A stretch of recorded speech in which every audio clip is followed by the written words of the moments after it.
So the WBO is giving Terence Crawford and Sebastian Fundora's teams a 10-day extension on their negotiations to for the fight that possibly can go down either at the end of this year or next year.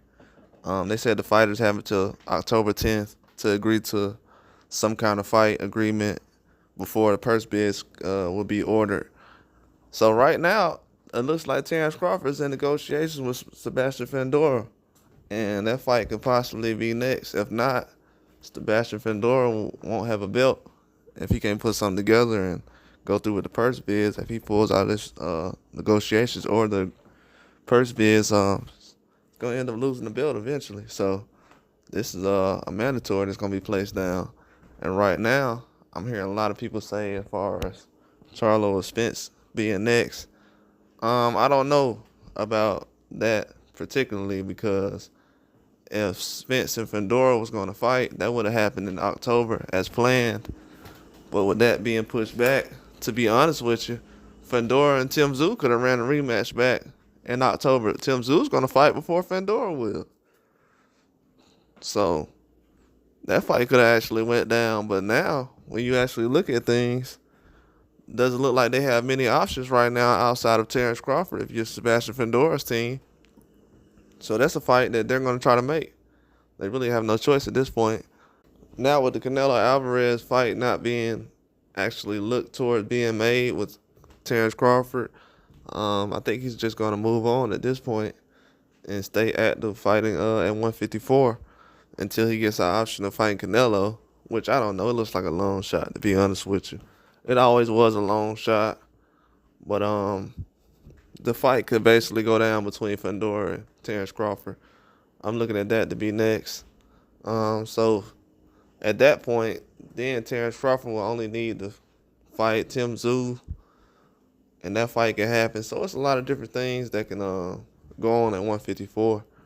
But those are the fights I've seen in my eyes was Fundora, and then possibly Tim Tszyu if he can win this next fight that's coming up.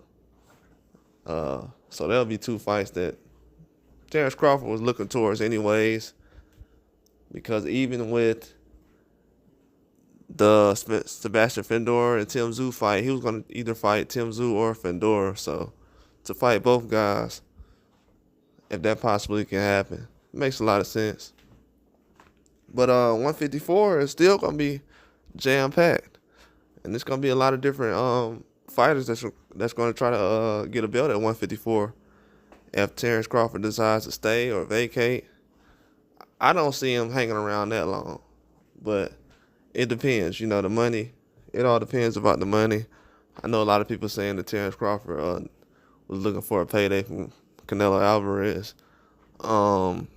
Last time I checked, Terence Crawford is one of the highest paid boxers in the game, so I'm pretty sure he makes more than everybody who Canelo has fought already, besides a Triple G, and that doesn't make any sense. But at this time right now, Fundora, he's a good option. It's a good fight for Terence Crawford.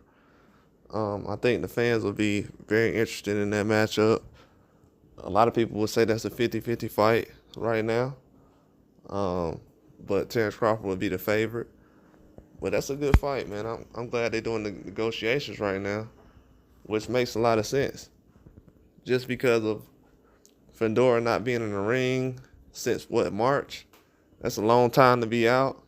So I know he's looking to get back in the ring and fight as a champion. And he doesn't want to lose the belts that way, so I know he's going to try to fight for them. But I know they was trying to put together other fights, and they had other plans put in place that a lot of people didn't realize, but now they're starting to realize it now. But once I realized the Turkey on the Sheet was working with all those guys at PBC and trying to put fights together like they did with Rayo and Pitbull recently, I knew that all these 154 fights would come down to this. But it makes a lot of sense. They need to get that weight class going right now. You're going to end up having another undisputed with a lot of other guys at 154 who are hungry and want to be champions as well. So they need to get that weight class going because a lot of these guys are in their prime right now. And that'll be a good fight. with Terence Crawford being the elder guy of that group, but most of those guys are early 30s, late 20s. A lot of those fights can make sense right now.